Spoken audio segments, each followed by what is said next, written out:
자녀가 되는 권세를 주셨으니. 아멘.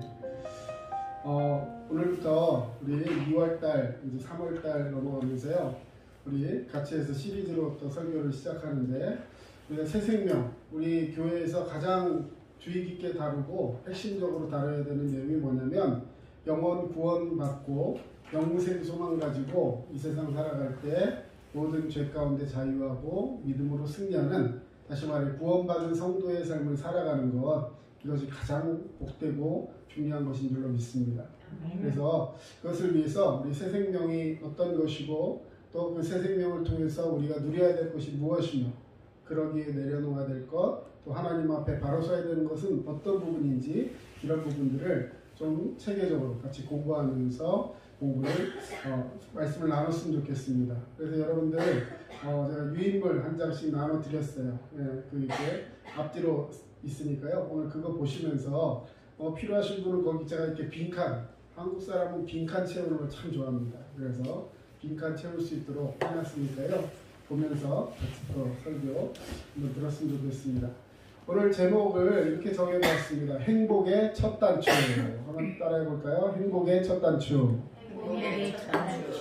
예, 새벽 예배 때나 이렇게 예배를 드리러 나올 때, 특히 새벽에 양복을 입고 나가야 되는데 비몽사몽간일 때가 있습니다. 그럴 때 가만히, 제가 그런 실수를 한 적이 몇 번 있는데, 단추를 잠궜거든요. 잠그고 이렇게 딱 나가는데 이상한 거야 뭔가. 근데 왜 그러냐, 이 단추를, 첫 단추를 이렇게 잘못 낀 거죠. 그러면 어떻게 돼요? 다 이렇게 껴놨는데 안 맞아요. 그럼 어떻게 해야 될까요? 다시 껴야지. 네, 위에 것만 바꾸면 될까요? 전부 다 다시 바꿔야 돼요. 다시 말해서 첫 단추를 잘못 채우면 그 다음부터는 계속해서 잘못된 것으로 가게 되고, 그것을 다시 원상태로 원래 바른 대로 바꾸려면 그동안 잘못 끼어든 것을 다 다시 풀러서 다시 원상태로 해놓고 거기서부터 첫 단추를 다시 시작해야 되는 것입니다. 오늘 이 설교 말씀의 핵심은, 자, 사람들이 겪고 있는 고통과 불행이, 여러분 요즘 많은 사람들이 특히 코로나 상황에서 굉장히 힘들다, 불행하다. 그래서 이 우울증을 이야기할 때 색깔로 의미하면 블루라는 이 파란색을 보통 우울과 관련돼서 얘기하는데요. 그래서 코로나 블루 뭐 이런 얘기들 많이 들어보셨을 거예요. 자, 사람들이 겪는 고통과 불행이 있는데, 근데 그 원인을 가만히 살펴보면은요, 그 원인은 하나님과의 관계가 끊어졌을 때 사람은 불행하다는 거예요. 뭐 돈이 없어서 아니에요. 다 가다 보면 결국에는 그 마지막 원인은, 가장 궁극적인 그 첫 단추는 하나님과의 관계가 바로 서 있으면 행복한데, 그 관계가 딱 끊어져 있을 때 사람은 행복하지 않다는 것입니다. 그래서 오직 예수님을 영접할 때 그 관계가 회복될 수 있습니다. 아멘. 네, 우리의 죄값을 대신해서 십자가에 달려 죽으신 예수 그리스도를 영접하는 것, 이것이 바로 행복의 첫 단추를 꿰는 일입니다. 오늘 설교 다 했어요. 이게 제일 중요한 거예요. 한번 앞에 써있는 한번 읽어보겠습니다. 우리의 죄값을 대신해서 십자가에서 죽으신 예수님을 영접하는 것, 이게 뭐라고요? 하나님과의 우리의 관계를 회복하는 유일한 방법이라는 거죠. 이게 행복할 수 있는 첫 단추를 꿰는 것입니다. 그래서 자, 우리는 인생을 살아가면서 행복하기를 원하는데, 저는 사람들에게 인사할 때 가장 잘 쓰는 단어가 하나 있습니다. 늘 건강하시고 행복하세요. 이 가장 어떤 의미에서 현대인들에게 가장 필요한 것이 아닐까. 늘 건강, 물론 거기 건강에 육신의 건강, 정신적인 건강, 영적인 건강, 모든 걸 포함하는 것이죠. 그리고 주님 안에서 행복하세요. 그런데 그 행복을 위해서는 하나님과의 관계가 회복되어야 하는데, 하나님과의 관계가 회복되기 위해 가장 중요한 것은 나를 위해 나의 죄를 대신해서 십자가에 달려 죽으시고 나를 구원하시기 위해서 그 생명을 버리신 예수 그리스도, 물론 그 예수는 그 죽음에서 부활하셔서 우리도 잠자는 자 속에서 부활할 수 있다는 부활의 첫 열매가 되신 예수 그리스도신 줄로 믿습니다. 그 주님을 영접하고 주님과 함께 동행하는 것, 이것이 바로 하나님 관계 회복하는 길이요, 구원의 유일한 길이라는 것입니다. 자, 행복한 삶을 누리고 싶은데 그 누리지 못하는 이유가 있습니다. 그것은 바로 사람들은 모두 행복한 삶을 살기를 원합니다. 그래서 다양한 노력들을 하죠. 어떤 노력들을 할까요? 예를 들어서 솔로예요. 혼자 사는 게 너무 외로워요. 그럼 어떤 노력을 할까요? 결혼하려고. 예. 상대방을 구해야 되죠. 결혼하려고 노력을 하고, 그래 이제 결혼하면 행복하겠지. 근데 또 이제 자녀가 없어서 또 뭐 여러 가지 자녀를 또 이제 예비해서 준비해서 자녀를 갖습니다. 여러 가지 것들을 왜 그러다 보니까 또 이제 또 돈이 부족해요. 그럼 또 돈을 모아봐요. 자, 그러다 보니까 열심히 살아왔는데 어느 날 딱 보니까 건강이 다 망쳤어요. 자, 그래서 그때서야 비로소 건강을 막 체크해보고 하려고 열심히 해보고, 그래서 건강 체크하고 뭐하고 근데 가만히 보니까 그것으로 인해서 온전한 궁극적인 행복을 누리느냐, 그러지 못할 때가 많이 있다는 것이죠. 어떤 사람은 또 명예를 누려보려고 합니다. 어떤 사람은 쾌락을 통해 행복을 얻고자 하고, 하지만 그러나 진정으로 행복한 삶을 누리는 사람이 많지 않다는 것이죠. 행복을 추구하는 사람들은 많은데 그 삶에 여전히 고통과 불행 혹은 우울이 같이 가고 있다는 것입니다. 그럼 왜 사람들은 그토록 갈망하는 행복한 삶을 원하는데 그렇게 살지 못하는 것일까? 바로 우리 서두에서 말씀드렸듯이 하나님과의 관계가 끊어졌을 때 그는 행복할 수가 없습니다. 자, 그러면 여기서 묻겠습니다. 하나님은 어떤 분이십니까? 창세기 1장 27절 28절 여러분 교재에 표현해놨는데 같이 한번 읽어보겠습니다. 하나님이 자기 형상 곧 하나님의 형상대로 사람을 창조하시되 남자와 여자를 창조하시고 하나님이 그들에게 복을 주시며 하나님이 그들에게 이르시되 생육하고 번성하여 땅에 충만하라. 땅을 정복하라. 바다의 물고기와 하늘의 새와 땅에 움직이는 모든 생물을 다스리라 하시니라. 아멘. 자, 욥기 10장 12절 생명과 은혜를 내게 주시고 나를 보살피심으로 내 영을 지키셨나이다. 하나님이 이런 분이시라는 거예요. 우리에게 생명을 주시고 은혜를 주시고 또 나를 보살펴 주셔서 나의 영혼을 지키시는 분이 하나님이시다. 여러분 동의하십니까? 아멘. 하나님은 우리를 만드신 분이신 줄로 믿습니다. 아멘. 하나님 우리의 생명을 주셨고 우리를 복주시기 원하시며 우리를 지키시는 하나님이세요. 하나님은 우리에게 놀라운 것들을 준비하고 주셨는데, 자, 인간은 그 하나님을 떠나서는 살 수 없는 존재로 하나님 만드셨다는 거예요. 그래서 그 원래의 목적, 하나님 나를 만드신 목적, 하나님은 내가 하나님의 곁을 떠나서 살기를 원하시는 것이 아니라 하나님은 나와 함께 살기를 원하시는 줄로 믿습니다. 아멘. 그럼 우리가 어떨 때 행복해요? 하나님과 함께 할 때. 하나님과 함께 할 때 행복한 거예요. 자, 그러면 하나님과의 관계가 왜 끊어졌을까? 이게 중요하죠. 원인을 알아야 되죠.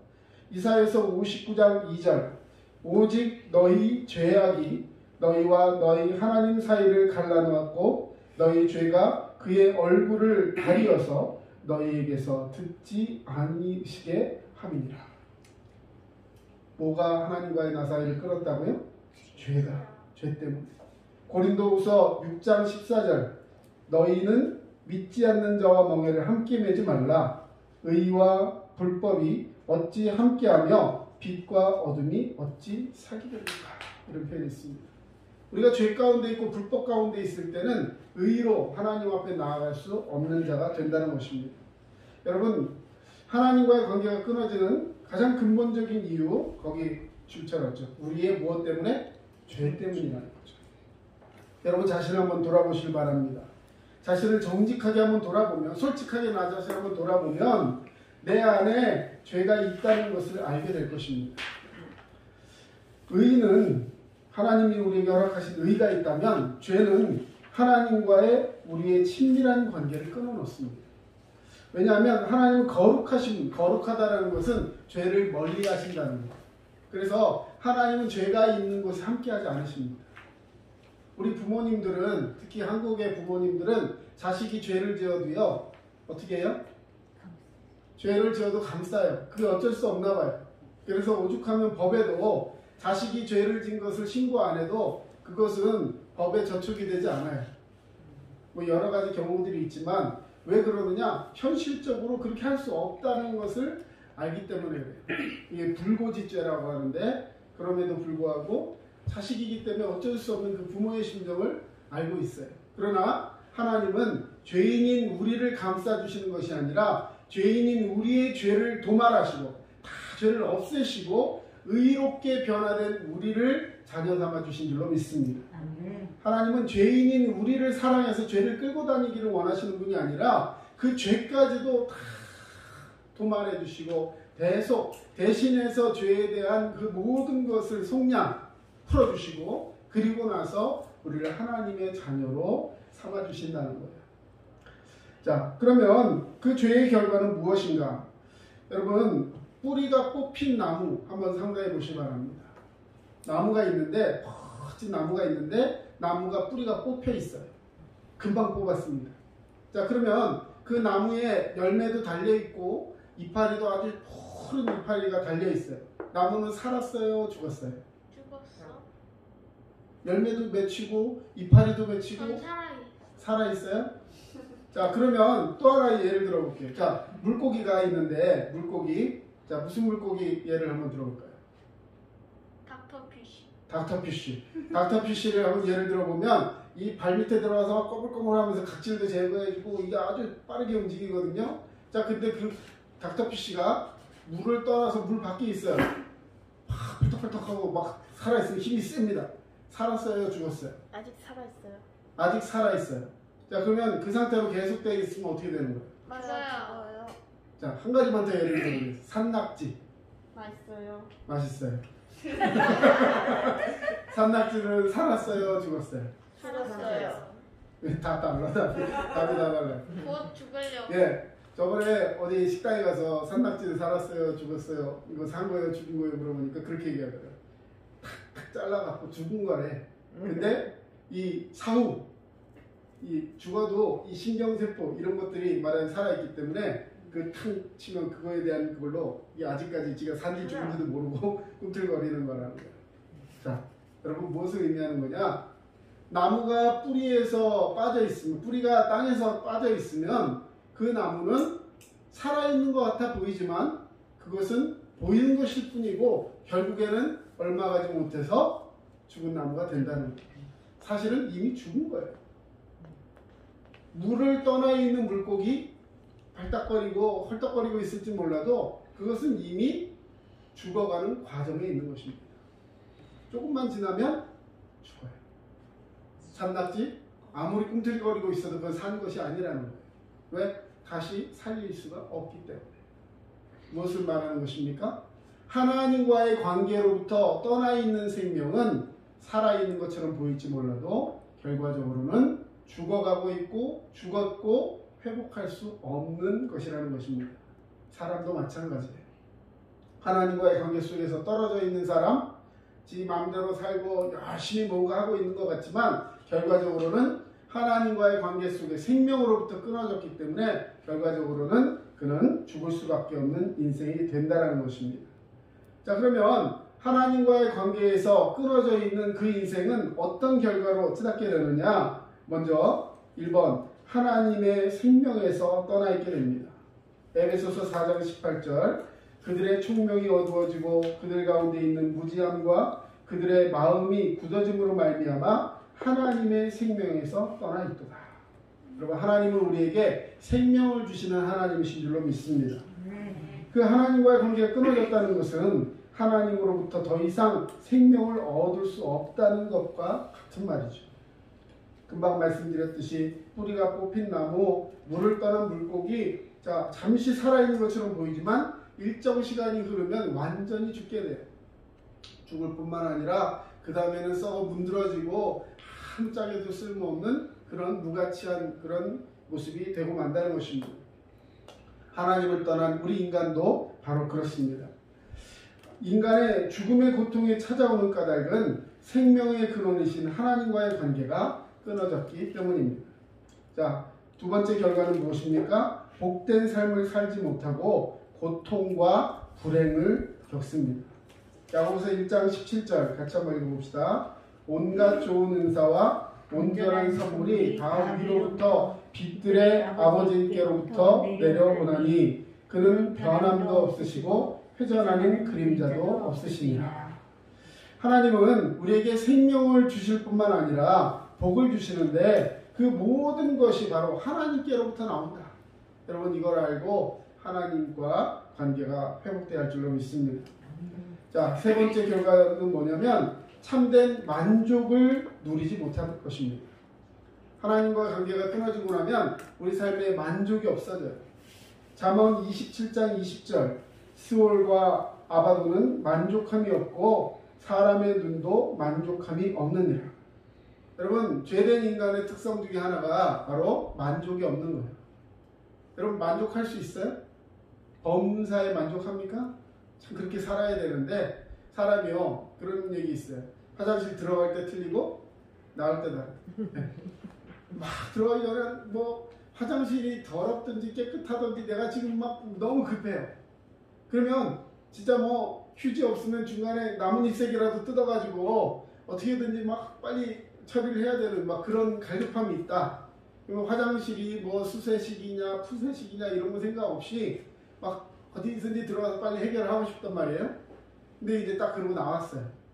나한테 뭐 이렇게 더러운 거고 이러면서 내 이런 데서는 뭐 사람 마음이요 그렇게 다릅니다. 남녀 관계도 그렇다 그래요. 저는 이제 혼전 순결 이런 걸 굉장히 중요하게 생각하는 부분 중에 하나인데 특히 그런 거 보면 이성교제 같은 것이 오늘날 사람들이 바른 가치관과 이런 것들을 가지고 정말 건전한 교제를 해야 되는데 그렇지 못한 경우들이 많아요. 그런데 남자들 중에 보면 그런 경우들이 있습니다. 여자를 보고 너무 탐하고 막 그렇게 좋아하다가 그 여자를 예를 들어서 어떤 관계를 하고 나면 그냥 돌보듯이 한다는 거예요. 별 의미가 없다는 거예요. 성경에도 그런 표현이 나오거든요. 너무 좋아하고 막 좋아했는데 그 사람을 이렇게 꺾고 나서는요 그냥 내쳐버려요. 굉장히 그 타락한 이 인간의 본성을 말하는 것이죠. 만족함이 없다라는 거예요. 네, 빵을 하나 주면 그 다음에 빵 2개를 얻기로 하고 빵 2개를 얻고 나면 또 다른 걸 얻기로 하고 계속해서 만족함이 없는 그런 것이 우리 인간의 모습이라는 것입니다. 돈과 명예, 권력, 쾌락 어떤 것도 결코 우리에게 진정한 만족을 허락할 수 없습니다. 왜 그럴까요? 이것이 바로 하나님과의 관계가 끊어진 타락한 인간의 본성이기 때문에 그렇습니다. 자, 네 번째로 우리가 하나님과의 관계가 끊어지고 나면 참된 평안을 누리지 못합니다. 마태복음 11장 28절 수고하고 무거운 짐진 자들아 다 내게로 오라 내가 너희를 쉬게 하리라. 할렐루야. 하나님은 우리를 창조하시고 사랑과 은혜로 돌보아 주셨습니다. 우리에게 필요한 모든 것을 공급해 주시고 책임져 주셨습니다. 하나님은 우리에게 이 모든 것을 허락하시고 하셨지만 근데 이제 하나님과 딱 끊어지고 나면 하나님이 책임져 주시는 내가 관계가 딱 끊어지고 나니까 하나님이 책임져 주시지 않으면 어떻게 되는 거예요? 내가 나를 책임져야 돼요. 여러분 가장이 뭐예요? 집에 그거 주인. 집의 주인이에요. 네, 우리 집의 주인은 예수님이십니다. 집에서 제일 네, 가장. 네, 집에서 제일 말 그대로 집가자에다가 어른 장자예요. 집의 가장 어른이다. 근데 요즘은 가장들이 집에서 어떤 위치에 있습니까? 보통 가장 자리에 있죠. 가장 자리에. 네, 자, 여러분. 우리의 집의 주인, 다시 말해 우리를 책임져 주시는 분은요 하나님이신 줄로 믿습니다. 근데 그 관계가 딱 끊어지고 나면 내가 나를 책임져야 되고 내 가족을 책임져야 되고 내 회사를 책임져야 되고 내 사업을 책임져야 돼요. 물론 우리 그렇게 열심히 살아갑니다. 그런데 중요한 건 그 책임감이라는 것이요 내가 감당할 수 있을 정도의 것이 아니라는 거예요. 어떻게 사는 동안엔 책임질지 모르지만 내 영혼의 그날, 다시 말해서 죽음 이후의 그날은 아무도 책임질 수 없다라는 거예요. 결국 내가 책임진 나의 삶은 하나님이 아닌 죄로 인해서 하나님으로부터 멀어져서 그렇게 살다가 인생을 마감하면 결국은 지옥불로 떨어질 수밖에 없는 그런 안타까운 인생이 되고 만다는 것입니다. 자, 우리 이 모든 것을 주님이 아시기 때문에 오늘 주님께서 우리에게 말씀하셨어요. 너희의 그 수고하고 무거운 짐을 다 내게로 와서 내려놓아라. 내가 너를 쉬게 하리라. 나는 마음이 온유하고 겸손하니 내게 와서 내 멍에를 베고 내 멍에를 메고 나와 함께 이 사역을, 이 은혜의 사역을 감당하자. 내 짐은 쉽고 가벼움이다.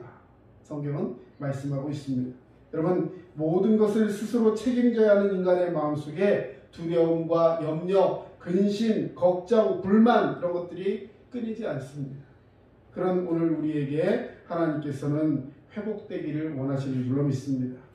자, 마지막으로 하나님과의 끊어진 그 관계를 회복하는 것, 이것이 구원입니다. 여러분, 우리가 하나님과의 관계에서 이것을 회복하지 않으면 행복할 수 없다고 했는데 그 끊어진 관계를 회복하는 것이 바로 구원이라는 것이죠. 오늘 우리에게 이 죄의 문제를 해결하는 것은 질병의 문제를 해결하는 것보다 더 중요합니다. 물질 문제, 가정 문제, 정신적인 문제, 물론 굉장히 급한 것들이에요. 하지만 그보다 더 중요한 것이 뭐냐면 하나님과의 관계 속에서 이 죄의 문제를 해결해야 한다는 것이죠. 왜냐하면 죄는 모든 문제의 근원이기 때문에 그렇습니다. 죄의 문제가 해결되어야 우리는 비로소 하나님 안에서 행복한 삶을 살 수 있는 것입니다. 자, 그러면 어떻게 하면 이 죄 문제를 해결하고 하나님과의 관계를 회복할 수 있는가? 바로 예수님과의 관계. 1번, 예수 그리스도는 하나님과의 관계를 회복하는 유일한 길입니다. 하나님과의 관계를 회복하는 유일한 길이 누구라고요? 예수 그리스도. 예수 그리스도. 여러분, 그 이름 자체에 구원이 있어요. 예수라는 말은 구원자라는 뜻이에요. 영어, 구원자. 그리고 그리스도, 기름 부음 받은 자. 하나님께서 우리를 구원하시기 위해서 기름 부어서 우리에게 은혜를 주신 분이 세 명이 있습니다. 세 분의 그 직업이 있어요. 직분이 있습니다. 바로 왕, 제사장, 선지자. 하나님은 우리를 그렇게 회복시키시고 은혜로 구원하여 주시는 줄로 믿습니다. 자, 두 번째, 예수 그리스도께서는 십자가에서 우리의 죄를 위해 우리 모든 죄를 이미 해결하셨다. 예수님이 우리의 모든 죄를 해결하는 그 통로가 어디였냐? 바로 십자가라는 거예요. 이사야에서 53장 6절, 우리는 다 양 같아서 그릇 행하여 각기 제 길로 갔거늘 여호와께서는 우리 모두의 죄악을 그에게 담당시키셨도다. 여기서 그에게는 누구실까요? 바로 예수 그리스도. 예수 그리스도를 통해서 우리의 모든 죄를 담당시키셨다. 하나님께서는 아들 예수 그리스도를 이 땅에 보내시고 십자가에 달려 죽게 하셨습니다. 무엇 때문에 그렇게 하셨다고요? 바로 나 때문에. 한번 따라해 봅시다. 나 때문에. 예수님이 십자가를 담당하셨습니다. 여러분, 바로 내가 치러야 할 죄값 때문에 하나님께서 내가 치러야 할 이 죄값을 예수님께 감당시키셨고 예수님께서 그 십자가에 달려 죽으심으로 말미암아 우리의 모든 죄가 깨끗이 씻겨진 줄로 믿습니다. 요한복음 19장 30절에 예수님께서는 십자가에 달려 죽으시기 전에 이런 고백을 하셨어요. 마지막 그 말씀, 십자가에 달려서 하신 마지막 말씀, 다 이루었다. 다 이루었다. 여기서 다 이루었다는 말은요, 원래는 지불이 완료되었다. 자, 예를 들어서 식당에 가서 밥을 먹었어요. 다 이뤘다. 다 먹었다는 뜻이에요? 그리고 나가면 어떻게 돼요? 잡혀가요. 네, 식당 가서 식당 주인이 자기 부모님이 아닌 이상에는 부모님도 돈 내라는 사람 분명히 있을 거예요. 자, 여러분 식당 가서 다 이루는 건 뭐예요? 다 먹고 맛있게 먹었으면 정당한 대가를 지불하고 이왕이면 잘 먹었습니다 한마디 하고 그리고 나와야 되죠. 이게 말하는 다 이룬 거예요. 다 지불되었다 그런 뜻입니다. 빚이 갚아졌다 이런 뜻입니다. 우리가 치러야 할 죄값을 예수님께서 대신 져 주신 것입니다. 예수님께서는 우리의 모든 죄값을 대신해서 십자가에 달려 죽으셨을 뿐만 아니라 부활하셨습니다. 할렐루야. 주님 부활하신 줄로 믿습니다. 자, 그러면 이제 우리는 어떻게 해야 될까? 세 번째, 예수 그리스도를 영접하면 구원을 받을 수 있습니다. 우리가 해야 할 일은 그 주님을 받아들이는, 영접, 받아들인다는 것입니다. 요한복음 1장 12절, 오늘 본문이죠. 같이 한번 읽어봅시다. 시작. 영접하는 자, 곧 그 이름을 믿는 자들에게는 하나님의 자녀가 되는 권세를 주셨으니. 예수 그리스도를 영접하면 죄사함을 받아 하나님과의 관계가 회복되고 하나님의 자녀가 되는 권세, 하나님 우리에게 권세를 주셨습니다. 여러분, 이 권세, 여러분 내가 누구의 자녀인가? 이거 굉장히 중요한 거예요. 이 세상에서도 좀 능력 있는 부모 밑에 있으면 뭔가 좀 힘이 있고 그러지 않습니까? 그 힘을 잘못 써갖고 요즘 잘못되는 그런 사람들도 많이 있지만, 하나님이 여러분의 부모, 하나님께서 여러분을 자녀 삼아 주신다면요, 여러분 세상의 어떤 권세도 우리를 굴복시킬 수 없고 하나님으로 말미암아 승리케 될 줄로 믿습니다. 자, 예수님을 영접한다는 것은 이런 것입니다. 첫째, 죄인임을 인정하십시오. 두 번째, 예수 그리스도를 믿어야 합니다. 아까 말씀드렸어요. 예수 그리스도, 구원자시오 기름 부음 받은 자이신 예수님, 다시 말해 나의 모든 죄를 대신 지시고 부활하신 그 주님을 나의 구주로 영접합니다. 이것이 신앙의 고백이죠. 자, 그리고 세 번째, 이런 사실을 안다면 우린 주님 앞에서 그 분을 내 믿음으로 온전히 맞이해야 할 줄로 믿습니다. 여러분, 영접 기도라는 것이 있어요. 영접 기도. 우리 프린트물에 기록되어 놨는데요. 우리 같이 한번 따라서 한번 읽어보고 외워보고 하겠습니다. 사랑의 하나님, 저는 이제까지 하나님을 떠나 살았습니다. 제가 죄인임을 인정합니다. 이 시간 예수님을 저의 구주로 믿고 하나님의 자녀가 되기를 원합니다.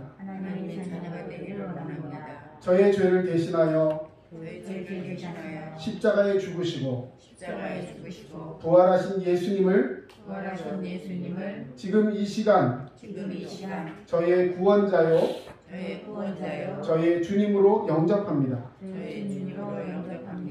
지금 제 마음속으로 들어오셔서 제 삶의 주인이 되어 주시기를 원합니다.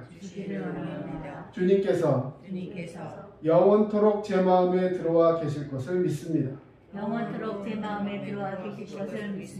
저의 죄를 용서하시고 하나님의 자녀로 삼아주시니 감사합니다. 이제부터는 하나님의 뜻에 순종하며 살게 도와주시옵소서. 예수님의 이름으로 기도합니다. 아멘. 여러분, 예수 그리스도를 나의 구주로 영접하신 줄로 믿습니다. 자, 그럼 이렇게 영접을 했는데, 여러분이 영접 기도를 했다면 세 가지 사실을 꼭 기억해야 합니다. 영접 기도했을 때 여러분 마음에 어떤 변화가 일어났습니까? 그런 분도 있겠지만 그냥 이렇게 따라하고 마음속으로 그걸 받아들였는데도 불구하고 뭐 마음에 그닥 이렇게 변화가 없는 그런 분들도 있을 수 있어요. 그럼 그거는 잘못된 것이 아닙니다. 중요한 것은 이제부터예요. 영접을 했다면 예수님께서 우리 안에 계십니다 늘 선포해야 해요. 내가 의지하고 의식하고 인지하고 있지 못한 때에도 예수님은 내 마음속에 계신 거예요. 아멘. 예수님 내 마음속에 계신 줄로 믿습니다. 아멘. 자, 두 번째, 우리는 모든 죄를 용서받았습니다. 할렐루야. 아멘. 모든 죄를 예수님이 용서하신 줄로 믿습니다. 아멘. 내가 때로는 이 마귀 사탄이 우리를 괴롭히면서 자꾸만 내 죄를 생각나게 해요. 그러면서 나를 예수님으로부터 멀어지게 하려고 합니다. 하지만 예수님은 이미 나의 모든 죄를 용서하신 것을 믿으시길 바랍니다. 아멘. 그리고 세 번째, 우리는 이제 구원받은 하나님의 자녀입니다. 구원받은 하나님의 자녀. 아멘. 네, 구원받은 자녀는 자녀였다 아니었다 이런 거 아니에요. 여러분 자녀가 속세교 때 있어요 없어요? 있어요. 네, 다 있다 그러네. 네, 자녀 때문에 마음 상할 때 있죠. 애들도 부모 때문에 마음 상할 때 있어요. 맞아요. 네. 자 그런데 자 지금이 중요한 거예요. 그러면 내 속속이니까 이제 내 아들 아니에요? 내 마음에 안 드니까 내 부모 아닙니까? 아니에요. 우리 그렇게 사는 거잖아요. 그렇죠? 그러면서 용서하고 그러면서 고백하고 화해하고 자 그러면 좀 단란한 가정이고 서로 용서 안 하고 말 안 하고 그리고 오래 가다 보면 굉장히 그 가족이 관계가 서먹서먹해집니다. 여러분 마음속에 불편한 것들이 있다면 먼저 푸세요. 왜? 이것이 예수 믿는 자가 가진 특권이요 하나님 주의 은혜입니다. 자 그런데 자 우리 관계 속에서 부족한 부분이 있다고 해도 그 관계 끊어지지 않는다라는 거죠. 왜냐하면 하나님이 이미 구원받은 우리를 자녀 삼아 주셨기 때문에 그 사건은 한 번 이례적으로 딱 선포되고 그리고 완료된 사건입니다. 이랬다 저랬다 자녀였다 아니었다 이런 게 아니라는 거예요. 하나님 우리를 자녀 삼아 주신 줄로 믿습니다. 요한복음 5장 11절에서 13절 말씀 우리 같이 마지막으로 읽고 이제 마치겠습니다. 또 증거는 이것이니 하나님이 우리에게 영생을 주신 것과 이 세상이 그의 아들 안에 있는 그것이니라. 아들이 있는 자에게는 생명이 있고 하나님의 아들이 없는 자에게는 생명이 없느니라. 내가 하나님의 아들의 이름을 믿는 너희에게 이것을 쓰는 것은 너희로 하여금 너희에게 영생이 있음을 알게 하려 함이라. 아멘. 여러분 성경에서요 이 말씀은 믿지 않는 사람들에게 쓰신 말씀이 아니라 이미 믿음을 가진 우리에게 주신 말씀이에요. 내가 이걸 너희한테 쓰는 것은 너희에게 생명이 있고 영생이 있음을 알게 하려고 이 말씀을 썼다라는 것이죠. 그 밑에 있는 말씀은요 이미 영접 기도하고 영접한 사람들을 위해 기도합니다. 이제는 여러분들이 오늘 집으로 돌아가셔서 여기에다가 옆에 있는 사람들을 넣어놓고 기도해 주세요. 예수 믿고 구원받기를 원하는 하나님의 백성들, 이제 구원을 받았음에도 불구하고 아직까지 믿음이 온전치 못하거나 연약한 부분들이 있는 사람들을 생각하면서 중보 기도하는 것입니다. 거기에 이름을 넣어서 이렇게 기도해 보세요. 제가 한번 기도를 해보겠습니다. 자, 여기다 누구 이름을 한번 넣어서 기도해 볼까요? 네? 이게 특권입니다. 네? 누구 이름 한번 넣어드릴까요? 김정래 집사님 이름 한번 넣겠습니다. 예, 하나님, 김정래 집사님이 예수님을 구주로 영접했습니다. 이제부터 김정래 집사님을 하나님 나라에 이르기까지 인도하여 주시옵소서. 주님 안에서 복된 삶을 살게 하여 주시옵소서. 예수님의 이름으로 기도합니다. 여러분 그런 믿음으로 서로가 서로에게 힘이 되시고 은혜가 되는 축복이 있으시기를 주의 이름으로 축원합니다. 기도하겠습니다. 사랑해 주님 감사합니다. 오늘도 주님의 말씀과 은혜와 사랑을 통하여서 주님 오늘 주님의 말씀을 들고 믿음으로 살아가게 하시니 감사를 드립니다. 하나님과의 관계 속에 떠나서 믿음으로 살지 못했던 우리의 삶에 나타난 그 부정적인 결과들 예수 그리스도의 그 대속의 피로 말미암아 모든 죄 가운데서 자유케 하시고 우리 하나님 자녀로 삼아주심을 믿고 감사를 드립니다. 오늘 주님을 영접함을 다시 고백하며 주님 앞에 이 믿음을 고백하였사오니 하나님께서 우리를 붙드시고 믿음으로 승리케 하여 주시옵소서. 예수님의 이름으로 기도합니다. 아멘. 예, 찬송가 276장 찬양하겠습니다.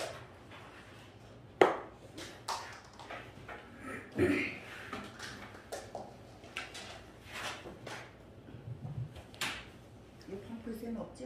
예, 저 앞에 모니터에 나올 겁니다. 찬송가 276장 찬양입니다.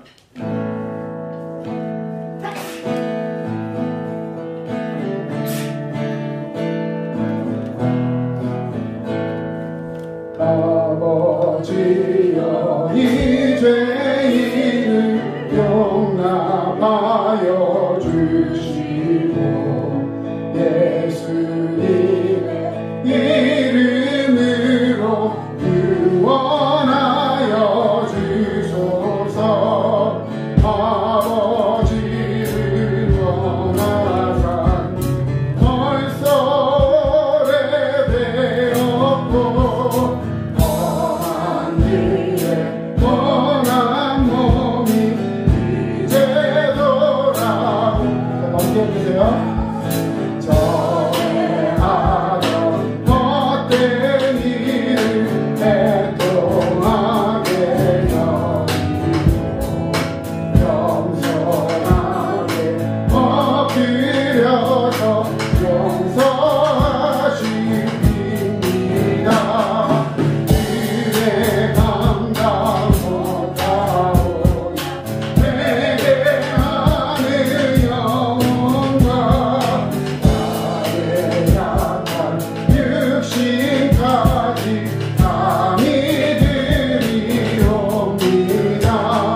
우리 주 예수 그리스도의 은혜와 하나님 아버지의 크신 사랑하심과 성령님의 도우심과 인도하심이 주님의 자녀로서 행복의 첫 단추를 다시 끼어 주님 그 귀한 삶으로 함께 동행하기를 원하는 모든 주의 백성들 머리 위에 이제부터 영원토록 함께 하시기를 예수 그리스도의 이름으로 간절히 축원하옵나이다.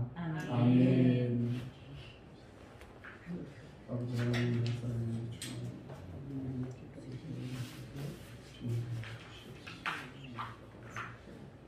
지금까지 남양주 두드림 침례교회 전철호 목사였습니다. 여러분 행복하시고 은혜와 사랑으로 충만하시길 바랍니다. 감사합니다.